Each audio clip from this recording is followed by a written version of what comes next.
नमस्कार विद्यार्थी मित्रों, आपणे अगाउना लेक्चर में प्रेपोजिशन्स विषे बात करी। तो आज आपणे प्रेपोजिशन्स में आगळ बीजा प्रेपोजिशन्स शीखवाना छे। ए प्रेपोजिशन्स नो पार्ट 2 भाग 2 जेमां आज आपणे बीजा अन्य जे प्रेपोजिशन्स नो कई रीते उपयोग थाय छे एनी शुं लाक्षणिकताओ छे एना विषे माहिती मेळवવાની છે મિત્રો।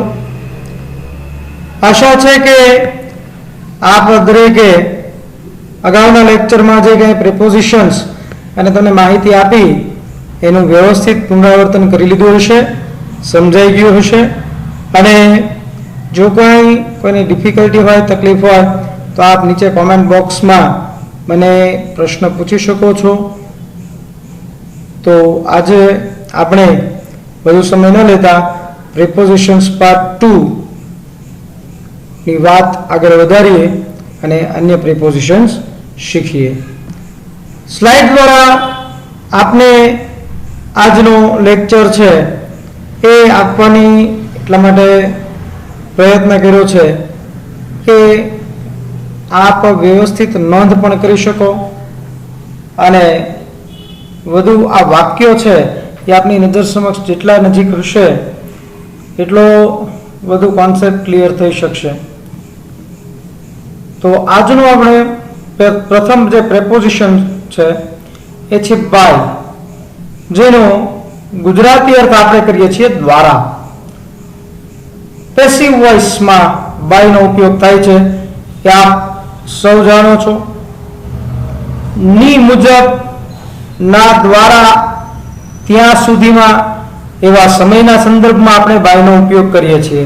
તો એ ખ્યાલ જે મેળવવો એના માટે ખાસ ધ્યાન આપવાનું છે કે પેસિવ વોઇસની વાતમાં આપણે બાયનો ઉપયોગ કરીએ છીએ ખ્યાલ છે, પણ બીજા કે અન્ય ઉપયોગો છે તો કે ની મુજબ, ના દ્વારા, ત્યાં સુધીમાં એવા સમયના સંદર્ભમાં વાત કરવી હોય ત્યારે આપણે બાય પ્રેપોઝિશનનો ઉપયોગ કરીએ છીએ। તો આપણે ઉદાહરણના જે વાક્યો છે એના દ્વારા સમજવાની કોશિશ કરીએ। પ્રથમ વાક્ય છે a story book is written by me, જે પેસિવ વોઇસનું વાક્ય છે કે મારા દ્વારા એક વાર્તાની બુક, સ્ટોરી બુક છે એ લખાઈ અથવા તો લખવામાં આવી છે। She was thanked by him for her help, કે તેણીનો આભાર માન્યો શેના માટે, તો કે તેણીની મદદ દ્વારા માટે, કે ભાઈ શી વોઝ થેન્ક્ડ બાય હિમ, તેમણે પેલાની મદદ કરી એટલા માટે તેણીનો આભાર માન્યો। તો આ બંને વાક્યો પેસિવ વોઇસના છે।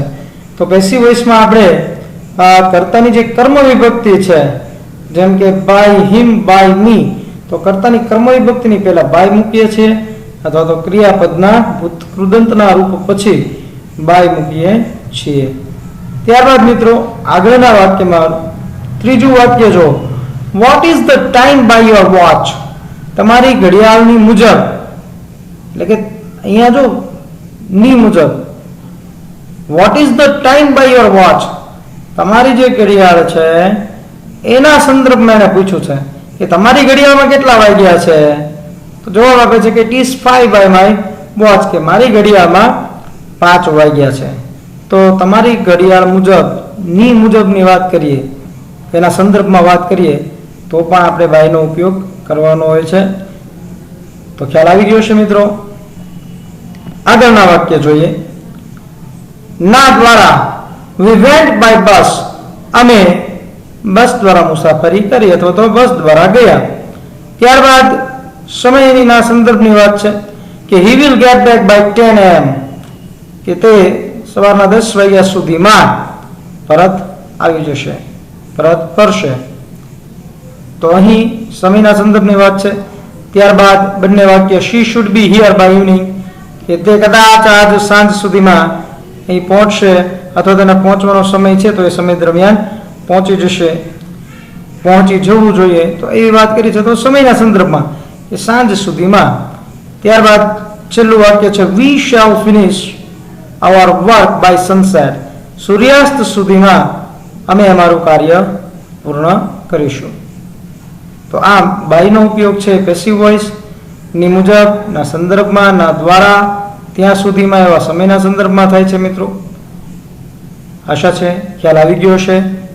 ત્યારબાદ આપણે નેક્સ્ટ પ્રિપોઝિશન છે એની વાત કરીએ, જે છે વિથ. થી થકી વડે ના દ્વારા એટલે કે કોઈ સાધનોના ઉપયોગના સંદર્ભમાં, ઉપરાંત સંગત કે સંબંધિત બાબતો વગેરેમાં આપણે વિથનો ઉપયોગ કરીએ છીએ. ફરીવાર વિથ થી થકી વડે ના દ્વારા એટલે કે સાધનોના સંદર્ભમાં, સાધનોના ઉપયોગના સંદર્ભમાં, ઉપરાંત સંગત કે સંબંધિત બાબતો છે એમાં પણ આપણે વિથનો ઉપયોગ કરીએ છીએ.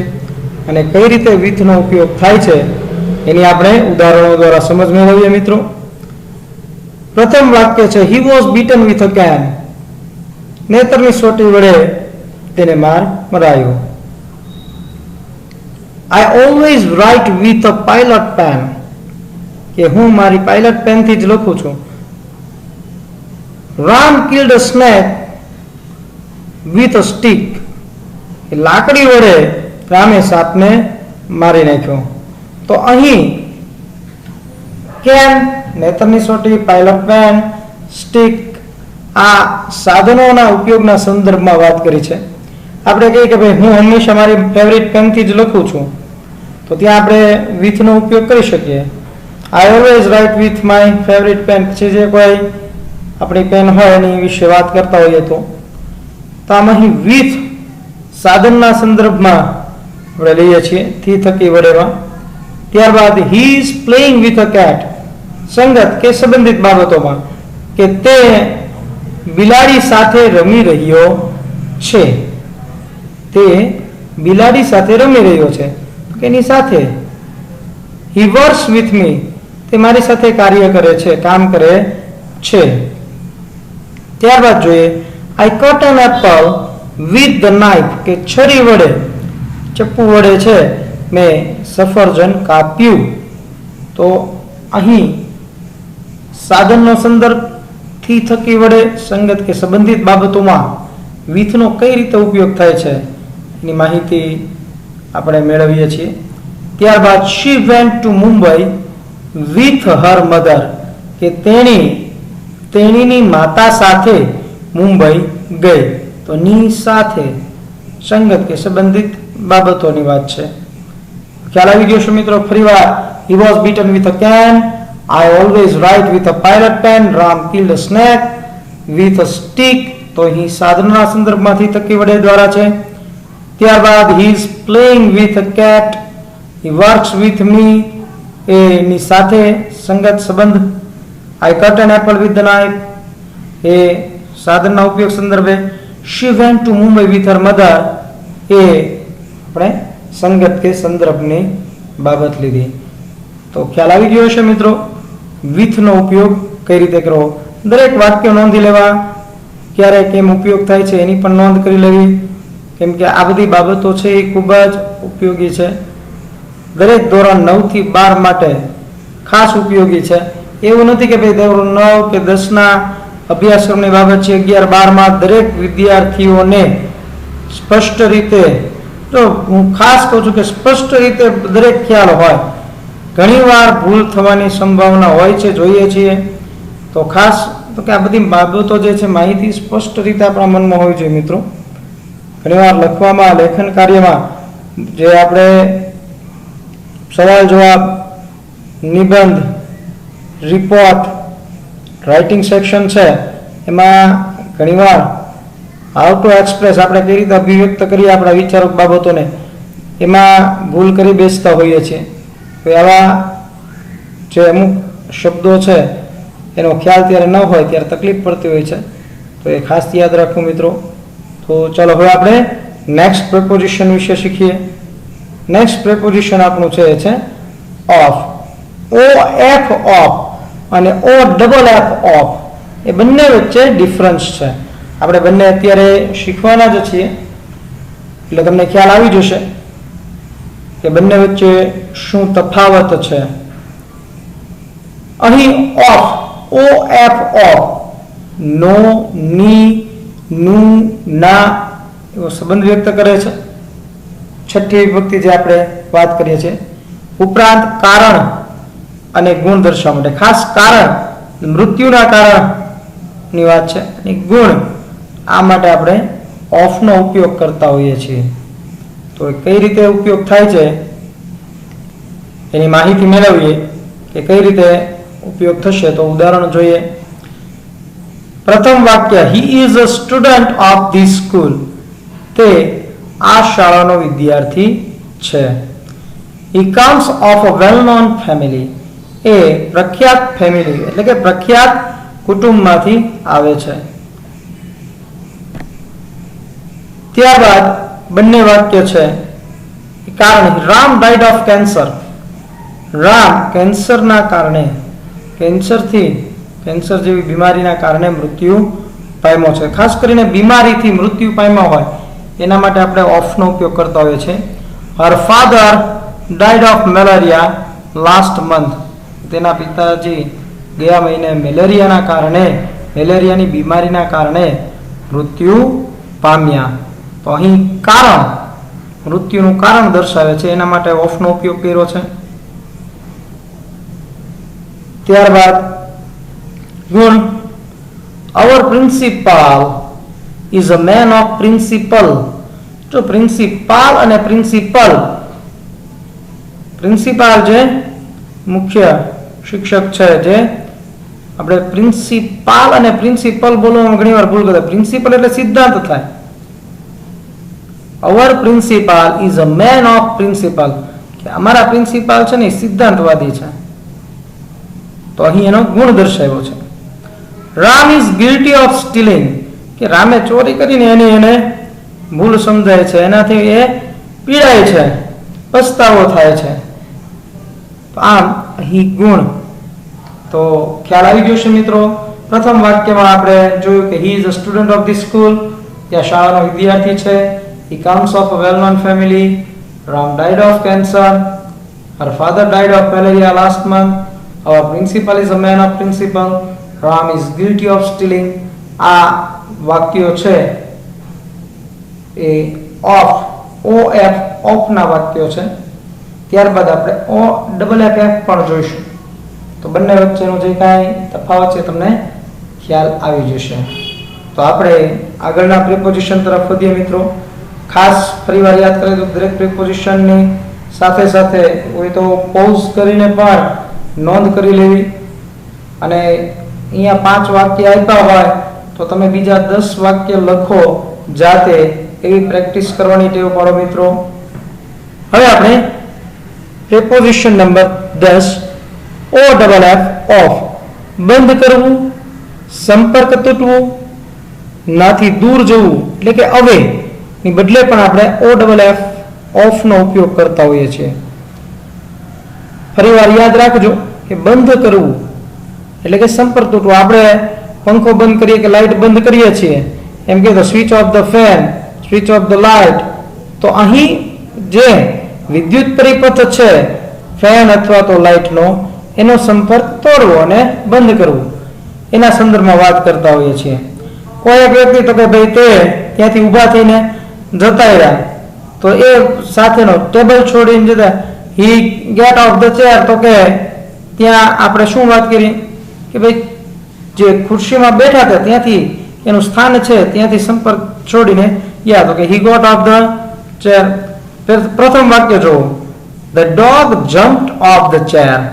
કૂતરાએ ખુરશી પરથી કૂદકો લગાવ્યો અથવા તો ખુરશી પરથી કૂદ્યો.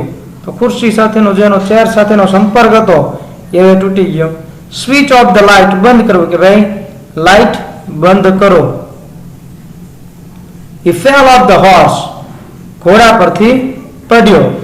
તો અહીં વાત કરી છે કે ભાઈ ઘોડા પર બેઠો તો એની સાથેનો સંપર્ક તૂટી ગયો છે, ત્યાંથી પડ્યો. The thief ran. હવે જો એની પછીની વાત જે અવેની બદલે, તો કે the thief ran away, ચોર ભાગી ગયો, એની બદલે the thief ran off એમ પણ લખી શકાય, બોલી શકાય. ત્યારબાદ he has gone away for a few days, એની બદલે આપણે ઓર નો ઉપયોગ કરીને અહીંયા તમને કીધું છે કે he has gone off for a few days. તો અહીં અવેની બદલે ઓફ નો ઉપયોગ કઈ રીતે થાય છે એની વાત કરી છે. એટલે ઓફ અને ઓ ડબલ એફ ઓફ આ બંનેમાં તફાવત છે. એ તફાવત ખાસ યાદ રાખજો. શું ડિફરન્સ છે એ જાણવું ખાસ જરૂરી છે. ત્યારબાદ આપણે નેક્સ્ટ પ્રેપોઝિશન તરફ આગળ વધીએ છીએ. 11મું પ્રેપોઝિશન છે ફ્રોમ. કોઈ સ્થળ કે સ્થાનથી અવર જવર કે મુસાફરી. કોઈ સ્થળ કે સ્થાનથી અવર જવર કે મુસાફરી કરતા હોઈએ ત્યારે આપણે ક્યાંથી આવ્યા છો, ક્યાંથી ક્યાં જાય છે, તો એના માટે ફ્રોમ નો ઉપયોગ કરીએ છીએ. ઉપરાંત સમયગાળાના સંદર્ભમાં આપણે જોઈએ તો કે ક્યારથી, જ્યારથી. ફ્રોમ પછી ટુ કે ટીલ નો ઉપયોગ તો કે કઈ રીતે થાય છે એની વિગત છે એ આપણે આ પ્રિપોઝિશનમાં મેળવવાની છે. જેમાં આપણે ઉદાહરણ દ્વારા સમજીએ.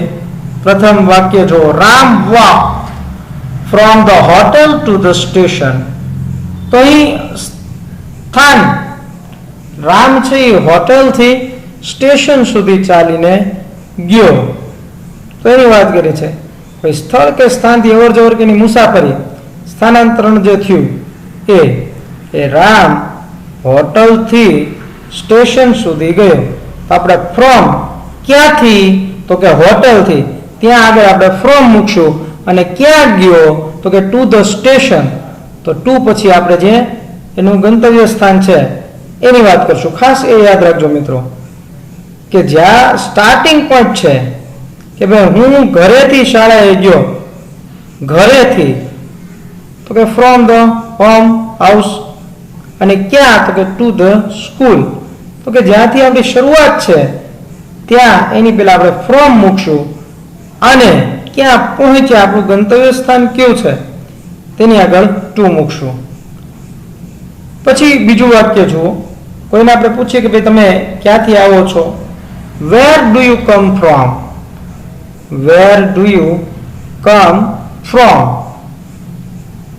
એ ફ્રોમ આગળ નહીં આવે, ફ્રોમ કમ.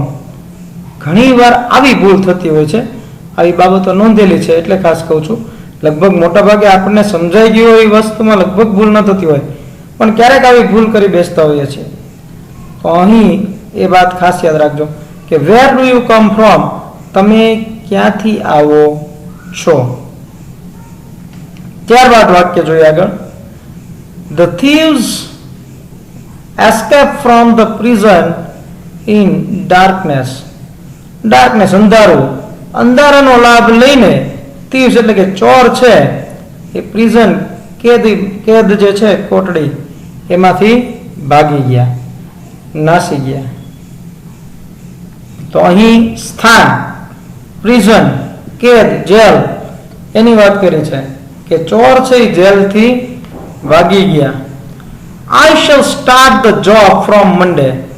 તો અહીંયા સમયગાળાનો સંદર્ભ છે કે I shall start the job from Monday. હું સોમવારથી મારી જે જોબ છે, જે નોકરી છે એ શરૂ કરીશ. તો અહીં સમયગાળાના સંદર્ભમાં છે. ક્યારથી તો કે સોમવારથી. તો આ વાક્યો. ત્યારબાદ he will join this class from tomorrow. કે ભાઈ તે આવતીકાલથી ક્લાસ છે એ જોઈન કરશે. ક્યારથી તો કે આવતીકાલથી. તો આમ સમયગાળાના સંદર્ભમાં આપણે વાત કરી. ત્યારબાદ બીજા વાક્યો જોઈએ તો કે he works from 7 am to 5 pm. કે તે સવારના 7 વાગ્યાથી 5 વાગ્યા સુધી સાંજના 5 વાગ્યા સુધી કાર્ય કરે છે. he works from 7 am to 5 pm. તો અહીં 7 વાગ્યાથી 5 વાગ્યા સુધીનો જે સમયગાળો છે એની વાત કરી છે. સમયગાળાના સંદર્ભમાં કે આપણે જોયું કે સોમવારથી શરૂઆત કરશે, કાલથી જોઈન કરશે, પણ આપણે કલાકોની વાત કરવી હોય, ગણતરી કરવી તો પણ કે શરૂઆત છે તો ત્યાં આગળ ફ્રોમ મૂકવાનું છે અને જે એન્ડિંગ છે તો એની પહેલા ટુ મૂકવાનું છે. એ ખાસ યાદ રાખજો. I read grammar from 5 am to 7 am. સવારના 5 થી સવારના 7 સુધી 2 કલાક છે મેં ગ્રામર વાંચ્યું. I read grammar from 5 AM to 7 AM. તો અહીં સમયગાળાની વાત કરી છે 5 થી 7 સુધી. તો 5 વાગે શરૂઆત કરી તો એના આગળ ફ્રોમ, અને 7 વાગે પૂર્ણ કર્યું તો એના આગળ two. I stayed with my friend from the 10th of March to the 5th of May. કે હું અહીં મારા મિત્ર સાથે 10મી માર્ચ થી 5મી મે, કે માર્ચની 10મી તારીખે 10th of March, માર્ચની 10મી તારીખથી એટલે શરૂઆત છે માર્ચની 10મી તારીખ એટલે ત્યાં ફ્રોમ આગળ આવ્યું છે, અને મે ની 5મી તારીખ 5th of May, કે મેની 5મી તારીખ જે એન્ડિંગ ડેટ છે તો એની આગળ ટુ મૂક્યું. તો આમ ફ્રોમ અને ટુ કઈ રીતે મૂકવું એનું પણ ખાસ ધ્યાન રાખજો મિત્રો, કે આ બધી બાબતો નોંધી લેવા જેવી છે, ખૂબ જ ઝીણવટપૂર્વક યાદ રાખો. ત્યારબાદ આપણું 12મું જે પ્રેપોઝિશન છે એ છે ફોર. માટે સમયના સંદર્ભમાં, જેનું ગુજરાતી ફોરનું થાય છે માટે, અને સમયના સંદર્ભમાં પણ ફોરનો ઉપયોગ કરીએ છીએ. પ્રથમ વાક્ય જોઈએ, I bought some fruits for you, કે મેં તમારા માટે કેટલાક ફળ ખરીદ્યા, મેં તમારા માટે થોડા ફ્રૂટ્સ ખરીદ્યા છે. તો અહીંયા માટેના સંદર્ભમાં છે. She has been reading for 2 hours, તેણી 2 કલાકથી વાંચન કરી રહી છે, તો એ સમયના સંદર્ભમાં થયું. We have kept some chocolates for them, કે અમે તેઓ માટે કેટલીક ચોકલેટ છે એ રાખી છે. તો અહીંયા માટે અને સમયના સંદર્ભમાં ફોરનો ઉપયોગ થાય છે. તો અહીં આપણે આજે જે કાંઈ પ્રેપોઝિશન શીખ્યા મિત્રો, એમાં ખાસ પુનરાવર્તન કરી લેજો. આશા છે તમને સમજાણું હશે. ખૂબ ખૂબ આભાર. આવજો. અને કંઈ પણ ન સમજાય તો કોમેન્ટ બોક્સમાં તમે પૂછી શકો છો ક્વેશ્ચન. અને સતત રિવિઝન પુનરાવર્તન કરજો, પ્રેક્ટિસ કરજો. એક્સરસાઇઝ છે એ જેટલી વધુ હશે, તમારે પ્રેક્ટિસ જેટલી વધુ હશે એટલો સારી રીતે તમને કોઈ પણ મુદ્દો આવડી શકશે.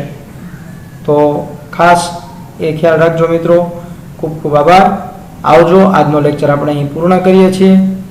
આભાર.